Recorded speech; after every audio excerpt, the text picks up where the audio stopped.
আপনি খুব অসুস্থ, আপনি খুবই কষ্টে আছেন, এই কথাটা শুধু আপনার মা বুঝবে। আপনার মা ছাড়া এই পৃথিবীতে আপনাকে বোঝার মতো আর কেউ নেই। আপনি যখন আপনার মায়ের কাছে এই কথাটা বলবেন, আপনার মা আপনাকে বুকে টেনে নেবে, কষ্টটা আপনার সাথে ভাগ করে নেবে।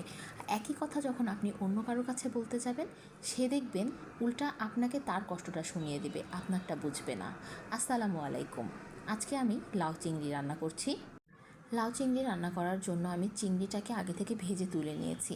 আমার কাছে মনে হয় চিংড়িটা আগে থেকে ভেজে তুলে নিলে পরে যদি তরকারির ওপরে দেওয়া যায়, এটা বেশি স্মেল হয়। আর লাউ চিংড়িতে আমি মশলাটা একদম কম দিই। মশলা দিই না বললেই চলে, আদা রসুন বাটা তো আমি কখনোই দিব না।